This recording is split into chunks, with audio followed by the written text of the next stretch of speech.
আরে বাবা আমার এনে বিদেশ করার টাইম নেই। খালি পয়লা বিঘাটা যে সিস্টেম আছে না, আমার ওই তখন বিদেশ করার সময় না।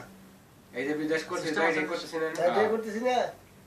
এখন অবসর নেওয়ার সময় এখন হলো বসে থাকবো, এই যে ইফতারি করবো, এই হেরা ঘুরবো, ঘুরাইতে যাবো, নামাজ কালাম পড়বো, হ্যান তেন একটা কতই তার ট্রিয়া এই দেশে এই বেড়াইতেছি। আজকে না তুমি এনে তাদের এই যে ইফতারি রুমে 3 দিন করছি, একটা এনে দিছি সকলে, তারপরে সকলে চলে যাইছি মসজিদে। আমি যাই হ্যাঁ যাই ওখানে কয়েকটি রাত দিবি, তাই খাবো, বুঝেন না। দেশে যদি একটু ফেদা পাত পায়, এক যা বসে শরবত টরবত যে খাই মুড়ি টুড়ি নিয়ে, এটা আনন্দ না। আর একজনে ডাক দেবানি যে আমি ইফতারি, আমার হেনা ইফতারি কর, এটা একটা আনন্দ না।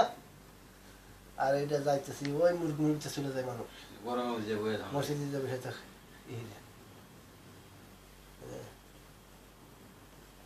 মানুষ আমি দেখছি কুয়েতের পয়সা বেশি যারা খাবে তারা ওই মসজিদে, আরে 500 600 700 800 যারা তারা মসজিদে বসে থাকে। ওই মুরগাম দেখছি একটা দোকানে, তাকে যে সব দোকান স্বর্ণের দোকান, তাকে ডেলি মানে 2-4-10 লাখ টাকা ইনকাম আছে প্রতি মাসে।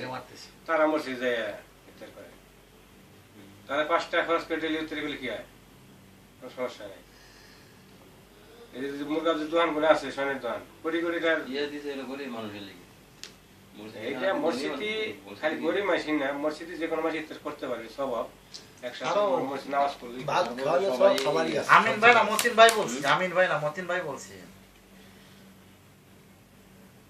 তা কই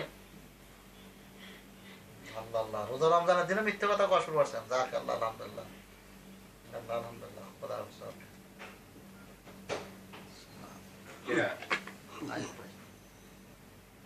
কি কয়? কি কয়? আমিন ভাই, আমিন ভাই, আমি আমিন ভাই না মতিন ভাই বলছি। ট্যাক্সি আলা ট্যাক্সি আলা, ওই ট্যাক্সি ছেলের নাম্বার ঠিক পায় না, হ্যাঁ মনে করতে কি কোনো এই মারছে নাকি কাস্টমারে মারছে। নাম্বার ঠিক না, পায় না, আমিন ভাই ঠিক পায় না। একটা লোক আছে, তার সাদিক আছে একটা নাম্বার। ও তো নাম্বার ঠিক পায় না, নাম্বার ঠিক পাইছে না, নাম্বার ঠিক পায়, গলা ঠিক, সাউন্ড ঠিক পায় না। মতিন কথা কইলে আমি ঠিক পাই না, আমি কথা কইলে মতিন ঠিক পায় না। তারপরে কয় ভাই সরি সরি, আইছো না কথাটা কইলাম, টেলিফোন মারলাম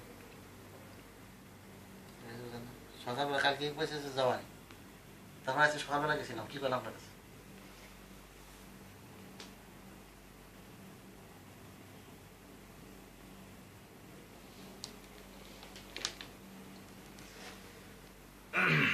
লোকজনের মাস সেই সময় উঠেছেন আমার।